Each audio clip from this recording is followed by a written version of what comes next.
Hey guys, I'm Brent. I'm Lila, and you can find us on the web at www.braintrustlive.com. That's right, on the web.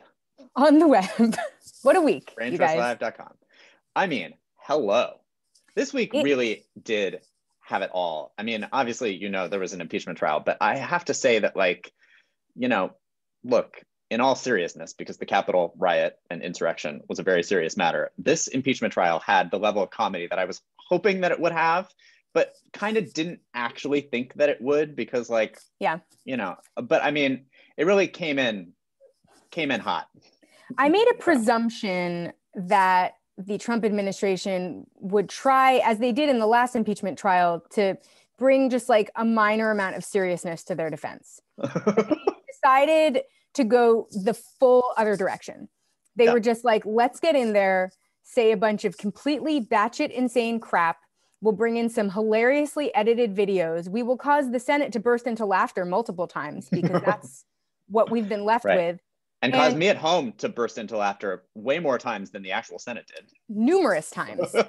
I mean, it was really, it was interesting because the House managers did such a great job building a really effective case. And the defense was like so silly that it didn't feel like it belonged in the same week. Like it felt like they were doing a television spoof about, the SNL version of the impeachment trial. And the House managers were taking it so seriously, and they were much better than the House managers were in the last impeachment trial. I want to go on the record as saying that I said back in 2019, everyone was going on and on about how much they loved Adam Schiff, how effective Adam Schiff was.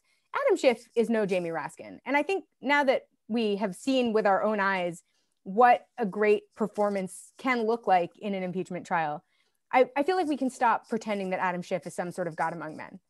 Right. We can certainly stop pretending like he deserves any higher office in California.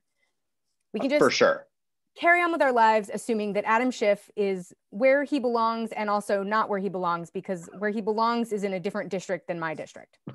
Thank you. He belongs in a swing district somewhere else. Yeah. Just elsewhere, an elsewhere district. Exactly. Yeah. In any case, I do want to mention before we get into all of the details of impeachment, I thought it was very interesting that the Biden administration very carefully scheduled the Neera Tanden hearings for Office of Budget Management, whatever the heck she's been nominated for the mornings of the days of impeachment, because that is obviously the one cabinet pick that they did not want you paying any attention to the hearings of. And they were successful in that, because I would almost guarantee you probably paid no attention to those. And interestingly enough, those also had a level of comedy that maybe you wouldn't have expected. So true. I was going to say, if you heard about them at all, it was for the comedy.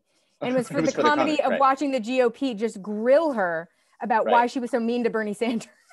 Right, I know. And then Bernie Sanders himself also grill her about how he was mean to Bernie Sanders, or how she was mean to Bernie Sanders, and the left just more broadly. Yeah. And I think they made a couple errors in that.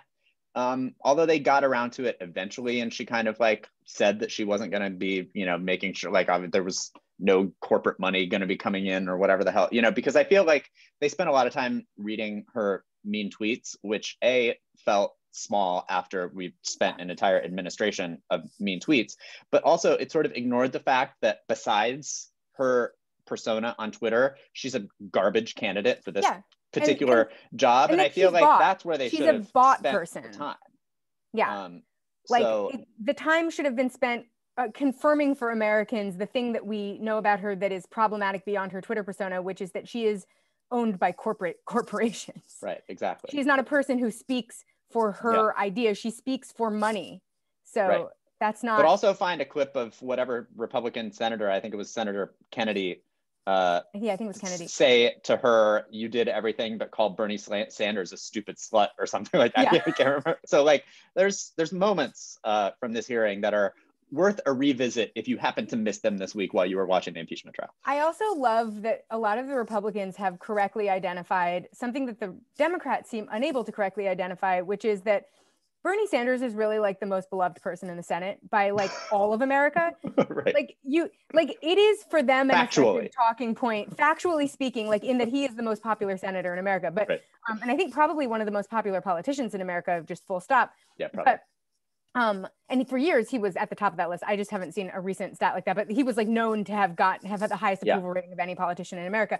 But the idea that both the right and the left could unite over the fact that one way to really stick it to these people is to be like, well, you can't be mean to Bernie Sanders. What kind of monster would be mean to Bernie Sanders?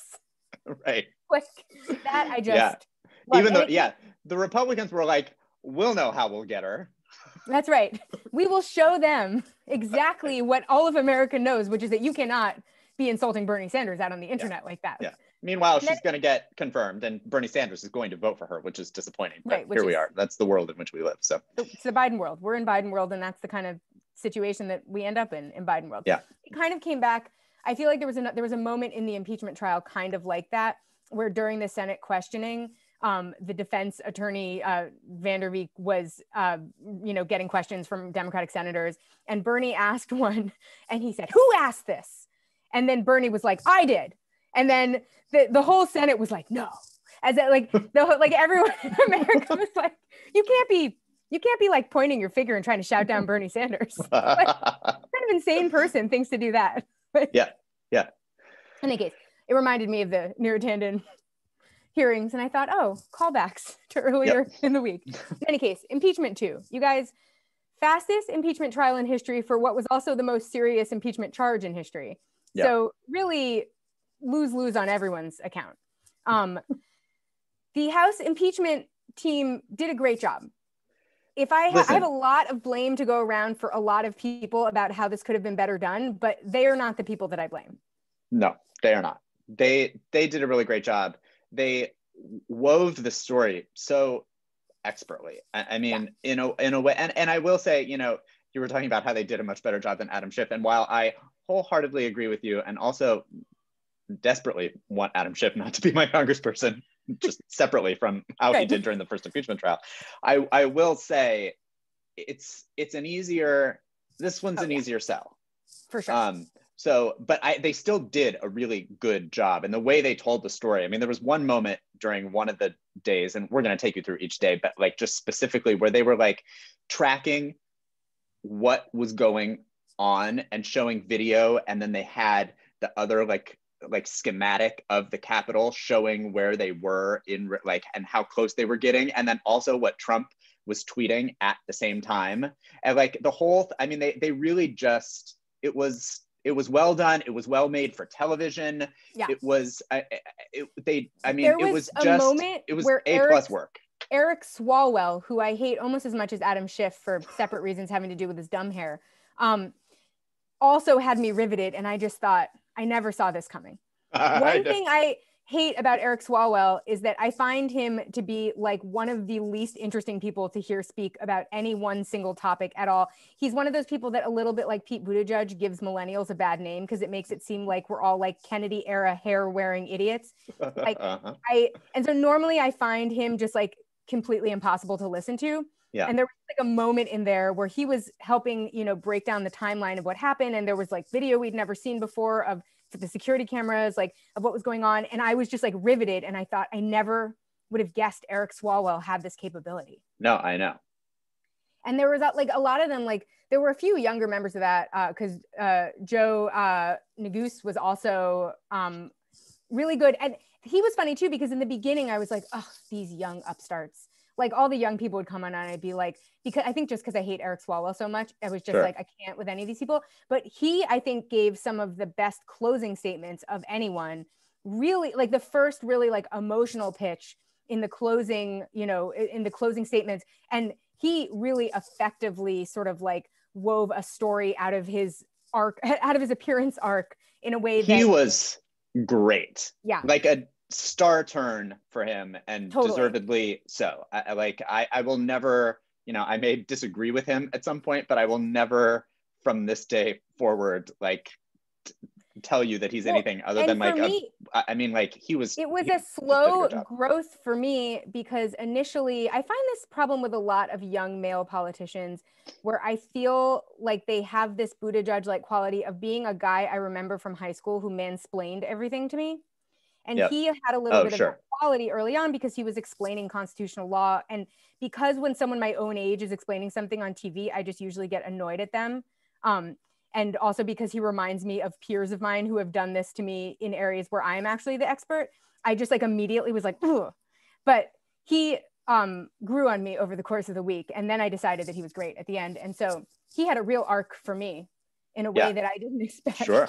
Jamie, also Stacey Plaskett, another oh my God. star turn. She was the breakout star, like, I think. She was amazing. She did a great job. And she was doing it while serving looks. Exactly. That's right. I mean, yeah, that first outfit that she wore with the weird cape sleeves and then whatever, that was how she ended up on everyone's radar. It was like she like treated this like the impeachment ball, basically. Yes, I mean, like, exactly. And I deeply approve of that. Also, I approve more of it because she was doing such a great job. Yeah, she, I think, was the person who got like the most kind of like sudden fame out of this experience, because I think, first of all, you know, there were far fewer women on the impeachment managers team. The very first day, not a single woman spoke. And so I was sitting there like, where are the women? Are there women? Who are the women? And then also Stacey Plaskett, she's the Virgin Islands at-large rep, which means she's not a voting member.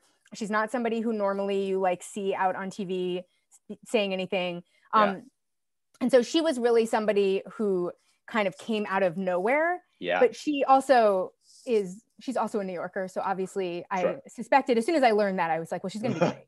I mean, we got to know that. But she was the first, I think she was the first or maybe the second woman that we heard speak. I think she was the first woman that we heard speak. I think she spoke. Yeah, I think she was Dean. Actually. Yeah, because we heard, I feel like we heard from Madeline Dean quite a bit. She was fine. Yeah, she's fine. Diana DeGette was wearing a ridiculous coat and no one could get over it because it was so loud and crazy that you just like, and to the extent, she also wasn't like a particularly compelling speaker. So her coat really like overshadowed her, just in the way that Eric Swalwell's hair usually overshadows his performances for me, like her coat was doing that work. Yeah, well, you can't look at anything other than Eric Swalwell's hair because you can't understand how it works or functions. It's like newscaster hair. It's like Lego hair. It's like Lego hair. When he said that he comes from a family of cops, I was finally like, oh, I see what happened. Like as soon as he said that, I was like, oh, he looks like he comes from a family of cops. And that's the hair of the one politician in a family of cops. Like that's who you are. And then also Joaquin Castro with his ridiculous beard and he was great once you could listen to him, but you had to first get over the fact that, first of all, I now have a new opinion on identical twins being in similar but not identical roles in government, which is that I'm against it. It's too confusing for us to have gone through this whole cycle with Julian and we like Julian Castro. He would have been one of, outside of the like far lefties, he would have been one of our top choices for presidential candidate for sure. Like I would say him and Kamala would have been somewhere in my third choice, rung under the Bernie Liz far left, right behind Marianne Williamson. For Brent, right behind Marianne Williamson. For me, far ahead of Marianne Williamson. Either way. But so we had seen quite a bit of him and we saw him a few times as a surrogate for Liz Warren when we went to Liz Warren events after he dropped out. Yeah. We had been seeing quite a bit of him. We'd been into it. It was the first time I had really thought, oh, the Castro brothers, interesting. Because I had initially accused them of being quite boring, which I still sort of believe. And in any case, Joaquin is trying to grow a beard, I guess, so that he doesn't look like the identical twin of Julian. But what he looks like is Julian in disguise now. And I just like can't. It looks like Julian Castro is trying to show up at hearings in disguise but like a fake like disguise, like the way you'd put on like ridiculous glasses with a mustache attached to them or something. And I just can't get that like thought out of my head. There were two slapstick moments that were really hitting me on the Democratic side. That being one, because just every time I saw Joaquin on screen, I was like, I can't with this ridiculous beard. And then the second was that every time that Jamie Raskin referred to Joe Neguse, because he referred to his comments a few times in some of his own comments, because I was listening to a lot of it on the radio while I was like walking down the street. And so the sound quality wasn't great. It sounded like he was saying Mr. Magoo every single time. And I just like couldn't, it was too funny. I just like couldn't stop hearing Mr. Magoo. I kept being like, why are the Democrats referencing Mr. Magoo so frequently? This is insane. But well, I mean, there were some Mr. Magoo-esque characters involved in this impeachment trial, but they were on the defense side. They were on the defense side, exactly.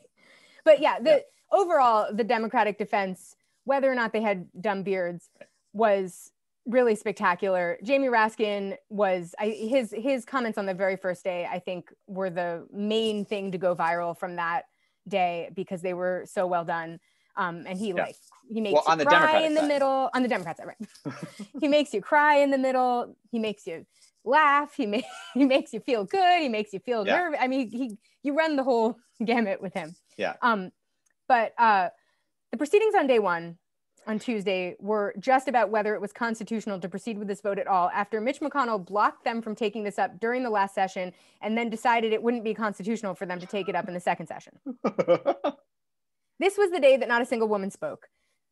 Jamie Raskin made his great remarks. And then we got treated to Trump's lawyers for the first time. And boy, was that a scene. They really delivered. Bruce Castor specifically did exactly what I was hoping this batch of D-list lawyers was going to deliver, because that was probably the best hour of my life in recent memory, just the whole experience of it. And it was really it rivaled the Trump Stakes press conference in terms of just quality television that is both unexpected and wildly entertaining. Well, it was one of those things where it was just sort of I was watching it, you and Grant were watching it, the text thread was very active, Twitter was doing some of its best work. In quite some time. And you didn't really have to pay attention. All of the elements, really came together at one time to create a really magical moment for America. You didn't really have to pay attention also because Bruce Castor was talking for a long time, but said next to nothing in that time. Nothing that he said was intelligible. That you couldn't get a point. Just even if you were looking to pull a point out of the gobble of crazy that was coming out of his mouth, you just couldn't. It was like our favorite poet laureate Sarah Palin in a slightly more incompetent form, because at least she has the sort of cadence of a slam poet. So you're sort of I'm listening to a poem about America that doesn't really make any sense, but it's kind of got its own poetry and rhythm. This was a rhythmless Sarah Palin speech. Well, he was literally winging it, because we found out at the end of his rambling hour-long speech, he basically gave away why he had been rambling the entire time, because he said that they regrouped and switched the order because the House managers did such a good job. And apparently later in the day, we found out the reason that he went first was because they wanted to bring the temperature down in the room, because it had gotten so emotional. And there was that video that the Democrats showed, which was really well produced, and also just I think really put everyone on edge to a degree, I guess. So their idea was to come out and just have this a happy-go-lucky guy just really be nice to everyone and give a speech about coming together and about how it didn't even make. It didn't make any human sense, any of it. Not 1 hour of it made any sense. No. And it was because he just went out there to ramble for an hour. Yeah, the next guy, Schoen. Yeah, David Schoen. Kind of got to some points. Right, he's the one who was what's his face's lawyer? Not Weinstein's lawyer. Epstein's lawyer. Oh, Epstein's lawyer. Yeah. Right. And so with him though, we got distracted because after we had stopped listening by this point because Bruce Castor had said nothing in that entire time. And so we're not in the habit of listening by the time David Schoen came up.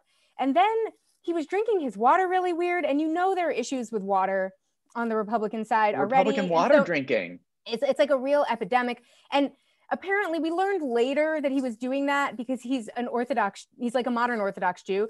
And he was not wearing a yarmulke, and you have to cover your head when you're drinking water. And the reason he wasn't wearing a yarmulke was because he was representing a Nazi, by the way, you guys. It's complicated if you're going to be an Orthodox Jew to represent a Nazi, because then you might get made fun of for how you drink water, because it looked like he was holding his head on as he drank. And given the number of water drinking incidents the Republicans have suffered through in the last 10 years, it was really sort of notable to people. It wasn't just a thing that you could forget, because it brought up memories of all the other times Republicans have failed to drink water like normal people. Well, and that's what happened. That really sent me to a place. I went to another, I felt like day one I was at, well, I even texted you this. At one point, I had been watching it all morning, and I thought to myself, oh, I need to go make breakfast. And it was like 1:45 in the afternoon. I had not done work, and I was very busy this week at work. I mean, I literally lost time. I had like an out of body experience. And when that and when the drinking first started, which I now sort of maybe feel a little bad, at least for him, although I feel like you're right though. He probably got told that he couldn't wear it. So I know. And I don't feel bad for somebody who gets made fun of for representing a Nazi while doing that. Right, exactly. He was somebody who was just doing something that is a culturally relevant thing to him in another context where he's not literally advocating for a group of people that are trying to destroy, an anti-Semitic group of people that are trying to destroy the culture that he's there representing, then that's one thing. But you can certainly make fun of somebody for drinking water funny because they're Jewish and representing a Nazi. I think that's allowed every time. I had a moment where I was actually on the floor of my own apartment. I was trying to control myself. I was coughing. I was crying. It was, how could you also, like, in a context in which Donald Trump has failed to drink water, Marco Rubio has failed to drink water. I mean, the amount of water drinking mishaps that have gone on in the last few years with this party is just out of control. So what were you supposed to do when yet another water drinking mishap arrives on the scene in this package where we've already listened to them give the most incompetent defense anyone has ever given for anything for like an hour and a half? We literally watched, like, Bruce Castor. I was expecting him to start, going into some of our filibuster favorites, like giving like Roquefort salad dressing and fried oyster recipes and like reading Green Eggs and Ham and like all the greats, because he was just like literally filibustering for an hour and a half. Yeah. And then for David Schoen to come in, and he was so angry. He came in and he was really mad. And I was like, why are you so mad, first of all? Second of all, you can't then do comical water drinking. That is only comical because you have gotten yourself into a situation where you have been asked to remove a piece of, religious paraphernalia or religious, garb because you're literally representing a Nazi. Yeah. You don't get to do it. And I get that we want to be sensitive to everyone at all, as much as possible in all contexts. I think this is an example of a time that you don't get sensitivity, though. You don't just earn the sensitivity. You have not earned the sensitivity. Yeah, I agree. In any case, so that was hilarious. And I like by 4 p.m. we weren't allowed to say it was hilarious anymore, but I still maintain it was hilarious because at the time it was hilarious. It was hilarious at the time. It remains hilarious to me that there have been this many dramas over water drinking in the Republican Party. Well, right, yeah, exactly. I mean, the sort of larger context remains hilarious. So I don't know what we were supposed to do in that moment. We weren't supposed to know that was what was going on, right? And we weren't supposed to not laugh because it was very funny. So, in any case, that was Tuesday. Wednesday was the day that the House impeachment managers got to make their case. As we said, Stacey Plaskett, huge breakout star. Everyone was great, though. They did a really effective job of weaving together the story. I even found myself listening to Eric Swalwell. Yeah. Then on Thursday, that was the defense's day. And that was a roller coaster. First of all, I mean, the whole thing was hilarious. This time, Van der Veen, the personal injury attorney who was not given the opportunity to speak on Tuesday, was the one who did the bulk of the presenting. David Schoen was also there, I believe, but he really put on a personal injury attorney show during all of that. It was very operatic, which is very un-Senate-like, and very Trump-like. I mean, Trump is very operatic, and so it had this very Trump-like quality, which was funny, but also their defense strategy was the most insane and ridiculous thing I've ever seen in my life. At one point, they played a supercut of Democrats saying the word fight that went on an amount of time that, how like, there's like an amount of time a joke is funny and then it kind of stops being funny because you've heard it too many times. And then it comes back around to be funny because it's gone on too long. Yes. So it begins with like 100 hours of Liz Warren saying the word fight. There's a lot of clips of her doing that because her campaign slogan was Dream Big, Fight Hard. So you can find her saying the word fight all over the place. Yeah. So that went on for interestingly, not intercut with middle-aged white women at Liz Warren rallies taking over the Capitol. No, I mean, there were so many ways in which Democrats were able to say the word fight that many times without a single person rioting in the Capitol. Yeah. And certainly no one tried to overturn an election over it. So it's been curious. I don't know that it made the second point, which was that there was causal towards anything. Like, in any case, so it's like 100 hours of Liz Warren saying the word fight. And you're like, ha, ha, ha, ha, after a while. And then you're like, this is going on a little long. Now I'm kind of bored. And then it goes on to be other politicians every single time they've ever said the word fight, including times that are from like years ago. I mean, it's just like Nancy Pelosi from 1984 saying the word fight, like just on and on and on and on.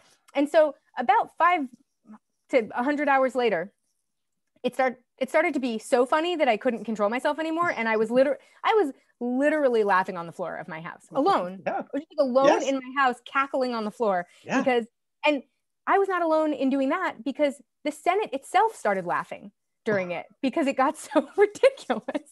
Yeah. And also it was right on the heels of this long screed about how the House managers had doctored footage to take it out of context. And then they decided they were going to dispel all of these myths about what Donald Trump had said by showing the full clip. But oftentimes the clip would go on so long because you had to get like 5 minutes past where he'd said the incendiary thing to get to the point where he says something minorly less incendiary. And by that point, he said like 10 more incendiary things. Right. That's the story of Donald Trump's speech giving. Exactly. So they would show like this was cut before he got to the point. And then it would be like, it would go on for like another 5 minutes. Right. Like the full speech that he gave. And then at the end, he'd be like, we love you or something. And then they'd, you know, and then, but this is all on the heels of this long screed about how House managers were doctoring footage. And then all of their footage had music behind it. All of it was like weird supercuts of Democrats saying words and things.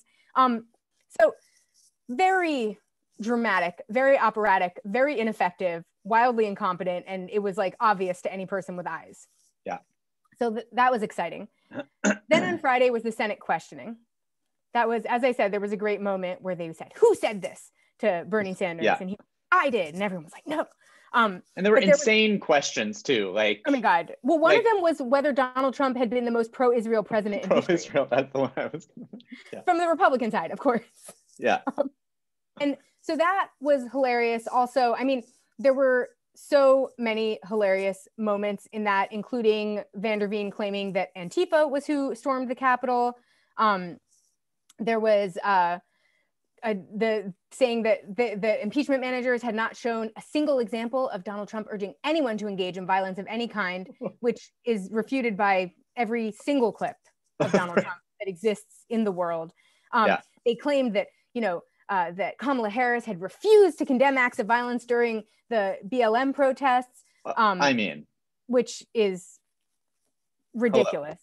And Biden-Harris administration were trying to both sides that those rioters as much as they possibly could. Literally, all lives mattered. Eric Garner's family, his mother, right? I mean, like they literally, all lives mattered. The victims of specific racist police violence that we famously associate with the BLM on television, on live television during the convention. Like, don't try us with that. But so, in any case, their defense was wild and hilarious. And then at the end of the day, after they've finally gone off the air, because their defense was also only like 3 hours long because they just like didn't have much to say. Yeah. That evening, as they're covering it, CNN breaks a news story about a phone call between Kevin McCarthy and Trump during the riot, because part of what they're claiming is that there's no proof that Donald Trump knew that Mike Pence was in danger when he tweeted that they should go after Mike Pence. Now, everyone in America knew. So if he didn't know, he was being pretty negligent in his job, because even I knew at that time, because it was on live television on every major news network. Of course. And so of course he knew.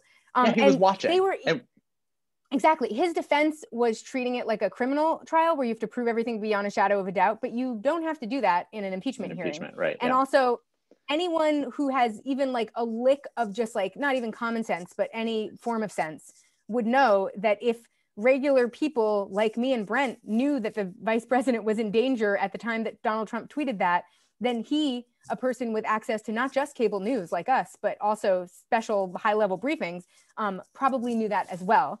And also, we know he was watching TV because he was commenting on what he was seeing. So like, whatever. In any case, a lot of their defense rested on the fact that we couldn't prove that he knew that at the time. Mm-hmm. But then news of this phone call breaks, which is, so Jamie Herrera Butler, who is a freshman, or I think maybe a second term Republican congressperson. Sure.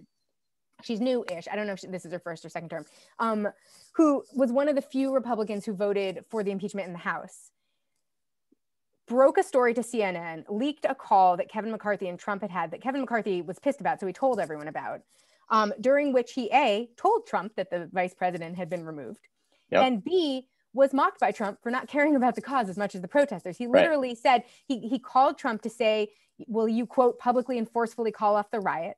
Trump says that they're Antifa and he is not his supporters. You know, he's very curt. And then says, well, Kevin, I guess these people are more upset about the election than you are. And Kevin McCarthy replies, who the fuck do you think you're talking to? In any case, so Jamie Herrera Butler breaks that story and is like open that it is her that is breaking the story. She says other members heard this too. I took notes at the time because I saw that what was happening was problematic. You know, I saw that the president was violating his oath. And so she's been very forceful. I sort of respect her method for communicating this as well, because the other thing that I saw her do right after her impeachment vote, it started to get, picked up by Republican sources who were pissed off, is she kind of pulled an AOC and did a thing where she hit social media and just very calmly and non-judgmentally explained to her conservative constituents why she felt that she had to do this and why it was the right thing to do. And it was a really well done explanation. Again, it is not like judgmental. So she's not like, you guys were sold a bill of goods by assholes. Like she doesn't do the thing where she blames them for anything, but she just says, here are the facts. I don't believe that a lot of people were given the correct facts, a lot of people weren't, not I don't believe, but I know that a lot of people weren't given the correct facts. Here are the facts. Here's what this means. Here's why I felt I had no choice but to take this action. And it's very like respectfully and sort of effectively done. And so she has basically put a big target on her back, coming out as the Republican who's willing to be like, you guys, this is actually insane. Like we shouldn't let this happen. Right. So in any case, on Saturday, the day of the vote / the day before the Senate goes on vacation for a week. Yeah. The Dems, the House managers, throw a curveball to the entire Senate and say they want to bring her up as a witness. Yeah. And question her on the stand. That would have made the hearing extended to next week, meaning that senators would not be able to go home and vacation for a week. Then the GOP made a vague threat that they were going to bring 300 witnesses if they brought Herrera Butler. And because the Senate has to vote on each individual witness, that's not a real threat. Yeah. And I was also like, if you guys want to bring Nancy Pelosi, feel free to bring her to your heart's content. You'll be eaten alive by her. Like, you don't want Nancy Pelosi on the stand. So sorry about that. But so the Democrats make this push for witnesses. They have a vote and it passes. There are 5 senators who go along with it, so it's 55-45 in favor of bringing witnesses. Lindsey Graham then changes his vote at the last minute and it's 56-44 because he has a plan to bring like a lot of nonsense conspiracy theory witnesses up. It's time to bring Hillary Clinton in for That's right. It's like, if you want to bring Hillary Clinton in and also be schooled by her, that, if I were them, I would not be trying to bring Hillary Clinton in to make me look like a fool. In any case, this was all very dramatic. And so they have a quote quorum call, which is hilarious because they had just all 100 members voted on something 1 second before that. That quorum call is so that they can turn off the microphones and have secret meetings without the microphones picking them up. Yeah. So it can be happening off camera. Come back and agree to just enter a statement from Herrera Butler into the record and carry on as if nothing has happened. Pissing off the entire Democratic and moderate Republican establishment who thought, like, look, we knew how the vote was going to go for this. So the question was never really about the vote. The question was 100% about the way that the American people were given access to the information and the information that they walked away with. Yep. And to have ruined an opportunity to bring a Republican congresswoman, I mean, even Fox News hosts were like, what the fuck, man? Oh, yeah, for sure. Republican congresswoman onto the stand to say that the president had violated his oath of office was the most insane choice I feel like they could have made. A lot of moderate Dems have been like, oh, but the trial would have gone on and it would have whatever. And I would say to that, because I'm sure that the Republicans were promising to be impossible if they did this. I have no doubt. The Republicans, though, are going to be impossible anyway. I don't know why we would listen to literally any threat that they make to us about anything. Their degree of impossibility doesn't depend on anything that we do. But also, that's one thing if $2,000 checks are arriving in my checking accounts on Monday. It's another if you're going to go on vacation for a week and you're not going to tackle the supposedly, vital, critical things that you are, moving this trial aside to tackle. So yeah, I think this just very much seems like the second thing already in this administration, which is only a month old, where it has left people asking, why elect Democrats? If what they got is, is worth it. No, I mean, it puts Democrats in swing districts. It puts Democrats in safe districts into a terrible bind because it made them look ineffective, and it sucked up all the air so that as they made what were really well considered closing remarks, nobody was listening because everyone was furious.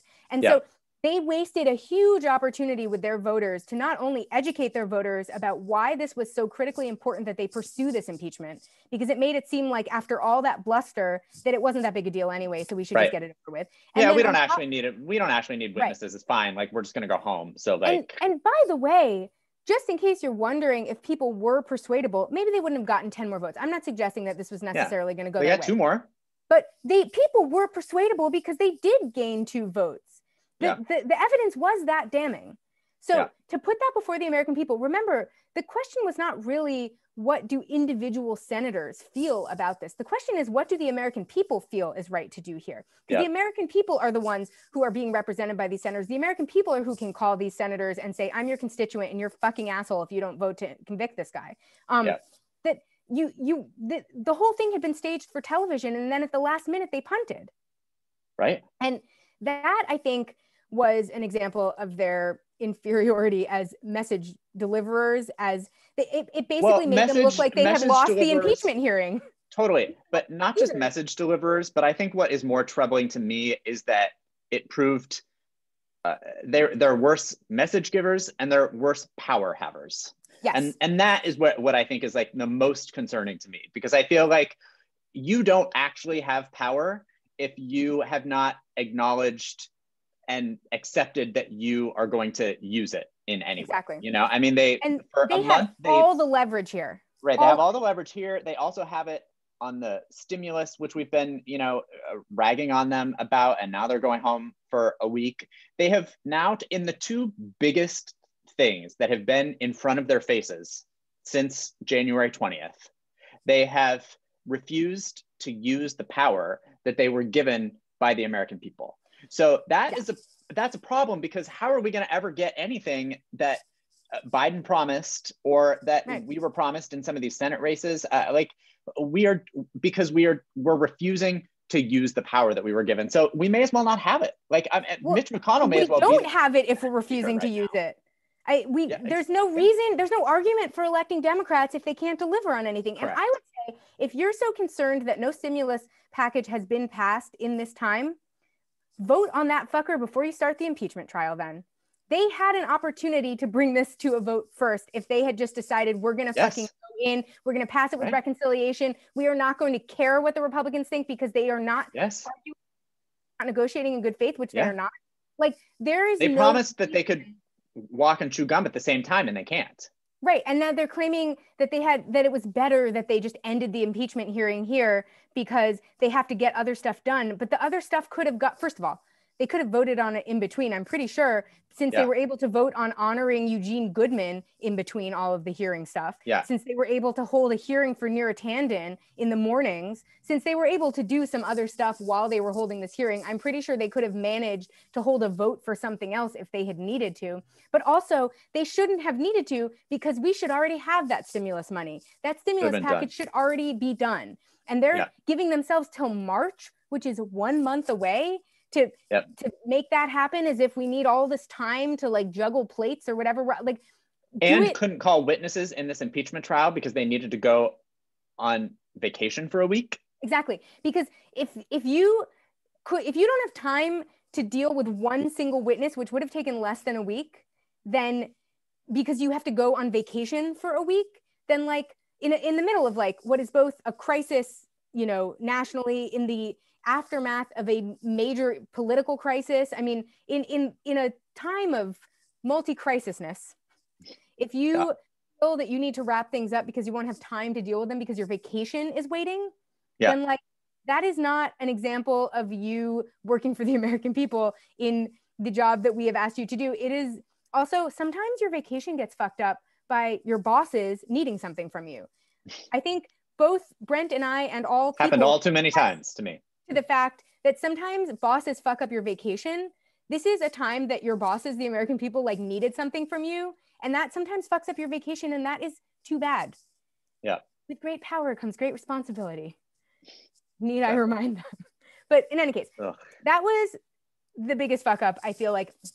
And anyone who is anyone who is trying to tell me right now that that is not a major fuck up because what if they had gotten drawn into months of whatever, is ignoring the point, which is ignoring the point that they should have passed a stimulus before they started this. They should have been doing that on day one like they claimed they were going to do. Like they said. So that this would not be a question of holding off stimulus funds.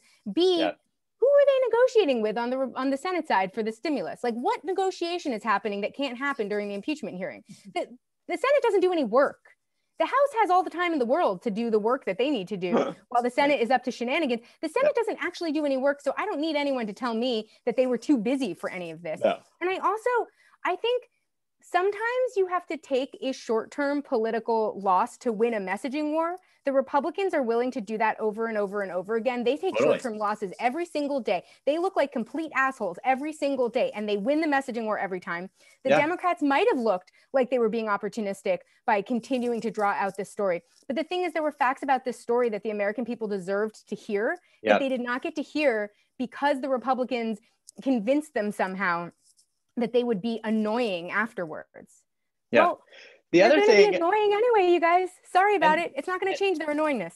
And the other thing is that Republicans will just completely ignore the messaging war and lose it and not care as long as they get what they want. Exactly. You know what I mean? Like, look, there was not a single human being that wanted those $2 trillion tax cuts happening, but they didn't give a flying fuck. That's right. Right.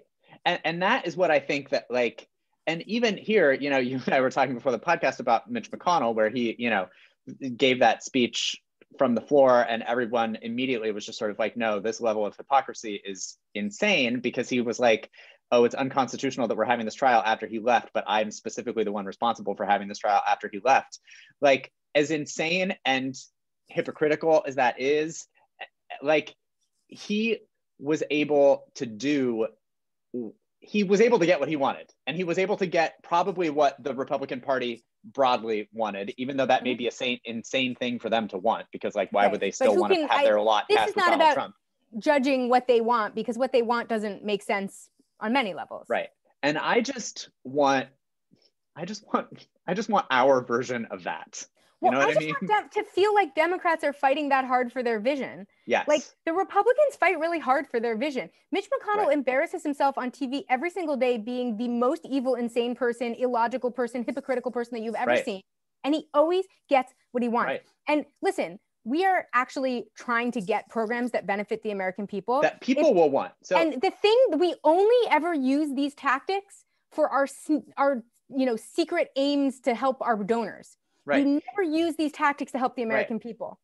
If you have to do something openly nefarious to get a $2,000 check into my bank account and a $15 minimum wage on the books, then I will do whatever that nefarious thing is, because you're absolutely right. They're doing nefarious shit all the time to, like, you know, cozy up to their corporate donors. Yeah. So, like, now's if you want, like, if they will happily pass some sort of, you know, repealing a regulation that benefits the health insurance industry in the most nefarious possible manner. They're not afraid to do that for their donors, but they never step up for the people.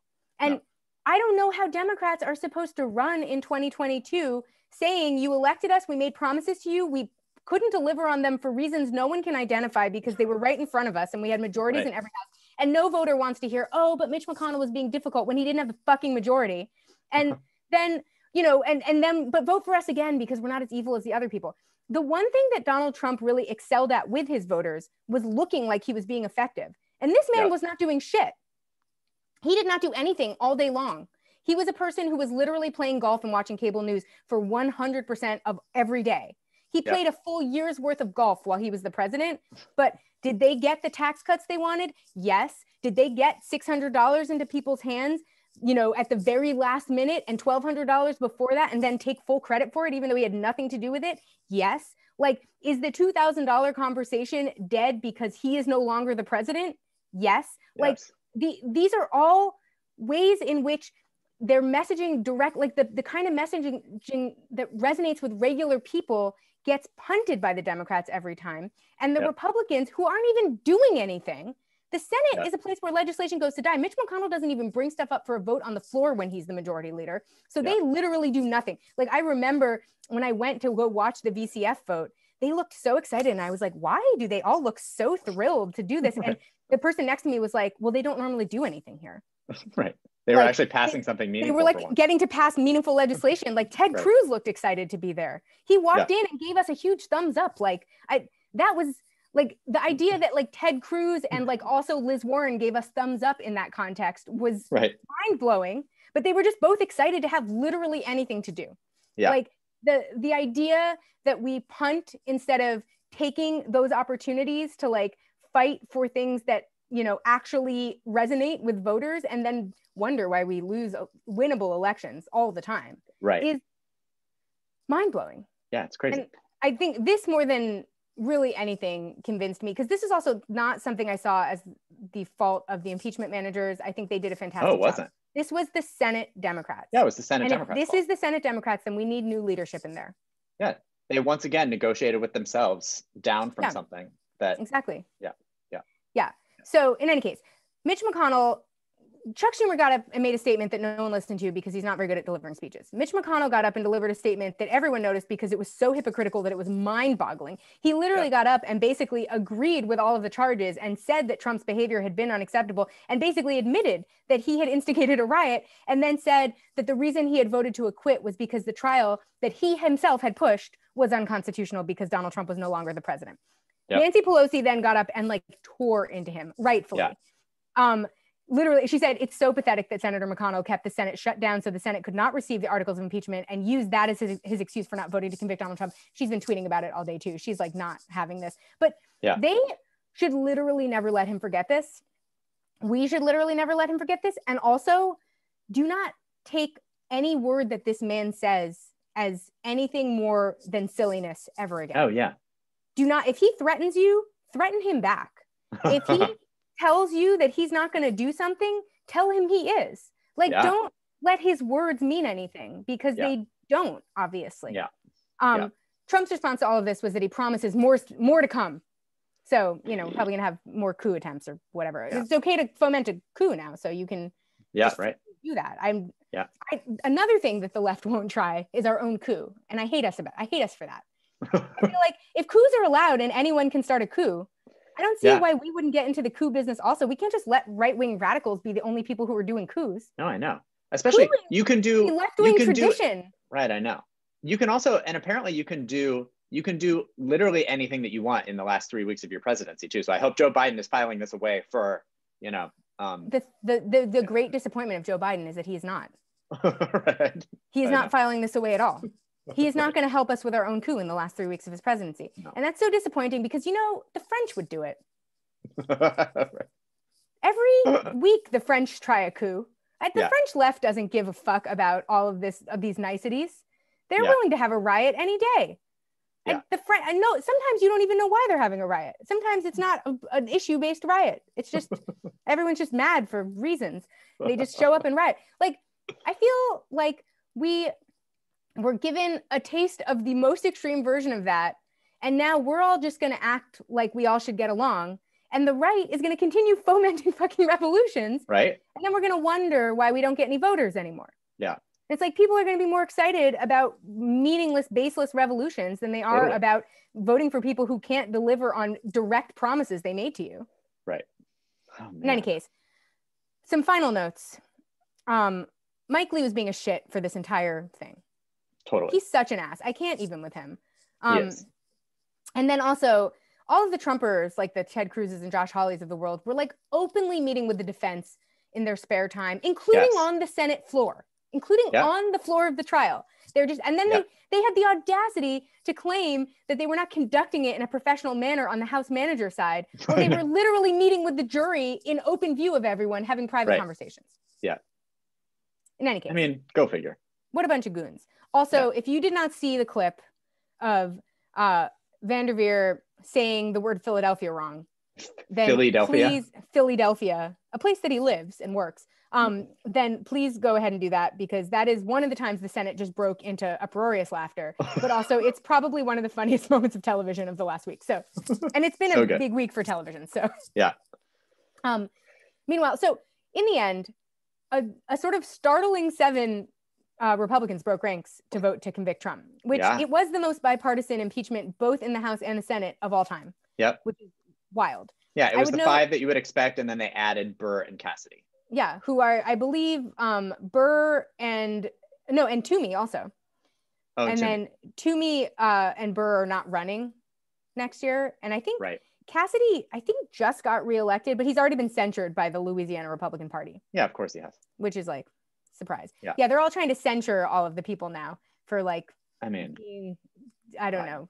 Whatever. The only person who's on the ballot in 2022 that voted for it is Lisa Murkowski, but you can't fuck with Lisa Murkowski. No. She's a person who has literally run as a writing candidate with the name Murkowski. Like I don't, Lisa Murkowski doesn't fear for her. She's good. Yeah, exactly. So I don't worry about her. Yeah. But yeah, they're all starting to get blowback. Yeah, the blowback has begun. There is though an interesting caucus of House freshmen and near freshmen who came out in favor of the impeachment, who I feel like are coalescing into like a sort of squad of the right, who are not squad of the far right, obviously, a squad of the center right, a squad of the sort of more rational right, who are, I think, are sort of positioning themselves as like the bailout option for the future of the party. And I think that they're right to do that. I think they sense that this is not a sustainable thing that's going on right now in the Republican Party. It does seem like some move to create space for a different genre of Republican Party among some of the younger members, in the same way that it's almost like the system is recentering itself, because the young members of both parties are much farther to the left of the old members of both parties. So, it's sort of similar to what's happening on the left, where the far left, which is, by the way, like the center left of most countries. So they're not radicals. AOC is not a radical. She's like a centrist, a center left person from any other reasonable country. But it seems like the center to medium right is also kind of trying to refashion themselves into some other kind of group. They're probably joining the Problem Solvers Caucus, which is the most annoying caucus in the entire House. But, it does seem like there's some movement among younger members there to be like, hey, what if we weren't insane? What if we were just medium assholes like we've always been? Which I'm in favor of.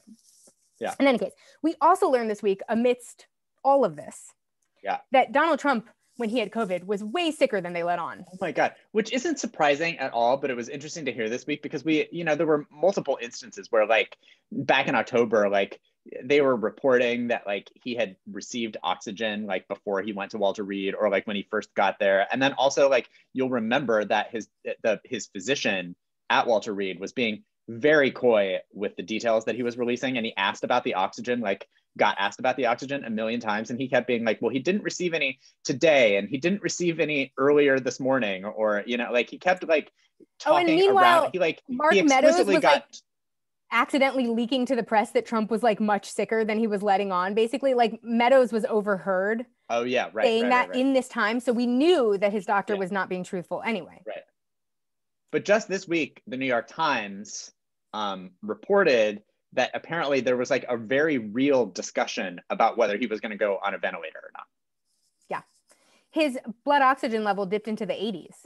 Right, and he also had lung infiltrates, which occur when the lungs are inflamed and contain substances such as fluid and bacteria, and so that like the presence of those is a sign that you have an acute case of the disease. Like they're easily, like you can find them easily like on a chest x-ray. Well, you've seen them probably because we used to see them, people used to show them in March in the news a lot where it looks like little white specks all over your lungs. Yeah. He had that. He also was told that if he didn't walk out of the White House when he did, they were going to have to bring him out on a stretcher. It also sounds like that antiviral or the antibodies Regeneron or whatever, that, you know, the non-FDA approved special medicine that he got, they requested it and wouldn't tell anyone who it was for. But even Melania, I think Melania also had a fairly serious case of it, it turned out. Because even but she treated hers with holistic medicines such as herbal teas. She refused to take anything other than herbal teas. Maybe she was hoping it would get her out of the trap that she's in. In any case, so that early speculation that he had been quite sick was in fact true. Remember when he came back to the White House and everyone was like, why does he look like he can't breathe? You know, and he took his mask off to spread COVID to everyone in the White House. The reason he looked like he couldn't breathe was because he could not breathe. And also that's the magic of television. And it really makes it all the more sort of frustrating that he then downplayed how serious the illness was even after that experience. Because even Chris Christie admitted that COVID is no joke after he had been in the hospital for 7 days. And Trump, I mean, I think that they basically believe that if he hadn't gotten Regeneron, he would have died. He had the kind of case that you die of. He didn't have the kind of case that you walk out of the hospital and frolic in a car with. But, well, he's old and obese. So, I mean, it wouldn't have, Brent, he's the healthiest person that's ever been the president. Oh, that's right. I forgot he's going to live till he's 200. I forgot. Yeah, exactly. Yeah. The doctor who said that didn't live to be 200 because he died. But Donald Trump, a man who will live to be 200. In any case, other news that broke this week was that they now are up to 57 identified state and local Republican officials from at least 27 states who were in attendance on January 6th. Yeah, Huffington Post has been like keeping track of this because like a week or so ago, they released like a list of like, and I think photos even of like 20 people who they had identified. And then what people have been doing is like basically like writing into Huffington Post and being like, oh, you have to revise your list because actually here's a picture of this person and that's my, you know, city or my city council person or whatever. So they keep finding more people as they go, and people are like, it's functioning as basically like a tip line pretty much. Yes. So they're up to 57 now, up from like 20 not that long ago. So like obviously there are more than 57 also who were there. Like that's just the number that we're at right now. Only 2 of them have stepped down. Both of the 2 that stepped down were arrested. Mm-hmm. One was a delegate from West Virginia, and one was the secretary of the California Republican Assembly. Yep. There was a Virginia state senator who got censured and stripped of their committee assignments. And then 2 other censure attempts were voted down, one of a city councilwoman and one of a school board member, both in California. And then somebody was fired in Texas, a field organizer who was a Q person who believed in Pizzagate. But none of the rest of them have resigned or been censured in any way. So that's awesome. Wild. But these state parties are going around censoring people who voted for impeachment. I know. Well, you got to have priorities, Brent. You got to have priorities. But not people who are part of the mob that like, not people who tried to overturn a democratic election.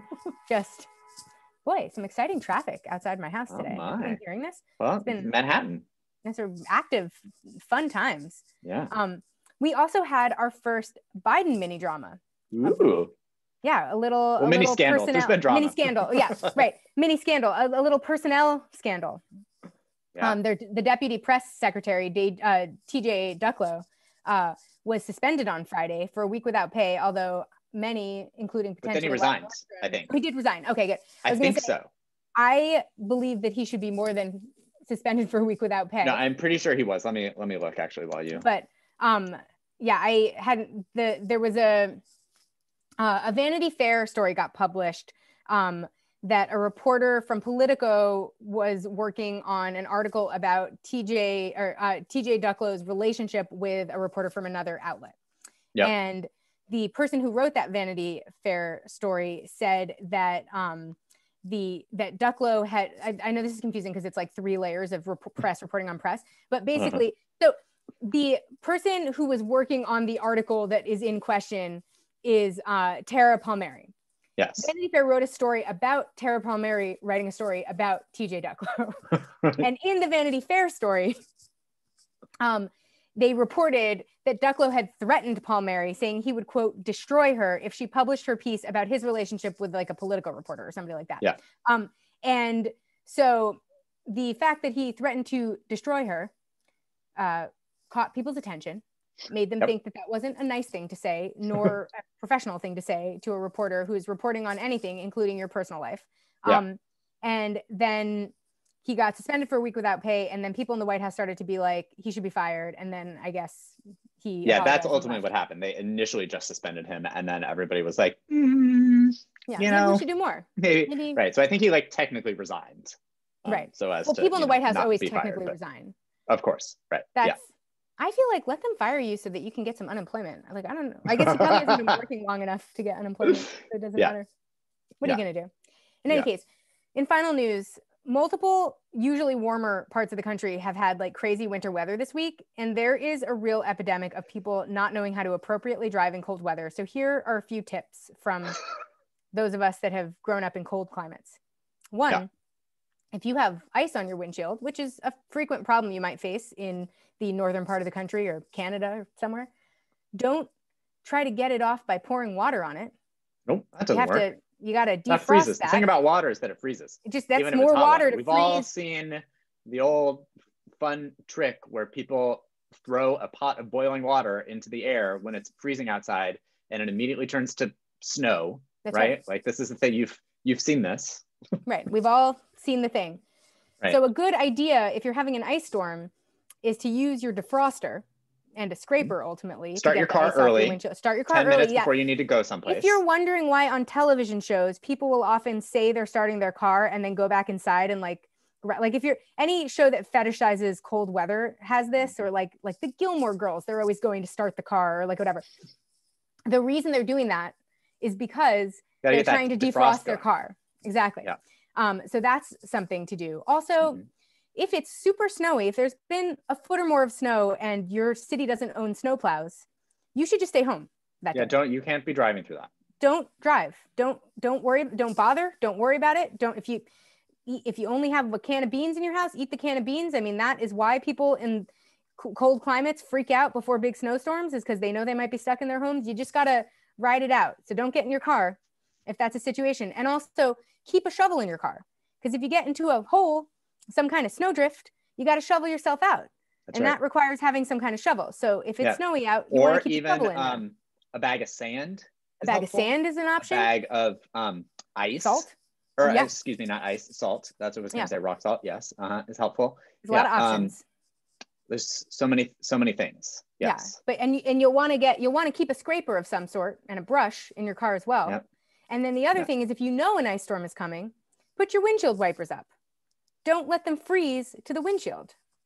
So that's just some winter advice from us. There you go. It's important. It seems like a lot of people are struggling not knowing some of this stuff. I get it. If you live in a warm climate, how would you find this out? You wouldn't know. You wouldn't know. And it seems logical to pour water on the water to warm it. I get it. It's not the most logical, but I mean, I get if you're like freaking out and you're like, can't see out of my windshield. I've never seen this before. How do you get rid of ice? You pour warm water on it. Sure. You tried. Yeah. Not ultimately the solution that you were looking for. It's also a recipe to crack your windshield. It's a recipe to crack your windshield. That's true. Another thing though that might never come up if you're, I mean, who's to know what has come up if you're in Texas and an ice storm comes? Right. Oh man. Find a friendly northerner to help you. If you have a neighbor who is from the north, that's a good person to befriend in a snowstorm. They will often know what to do. Yeah. And just keep it together. In any case, that's some helpful advice from us. There you go. Tips and tricks for winter weather. We're here to help with both winter weather and sinkholes when they arise. And so our sinkhole advice is mostly just don't fall into one. And don't be in Florida.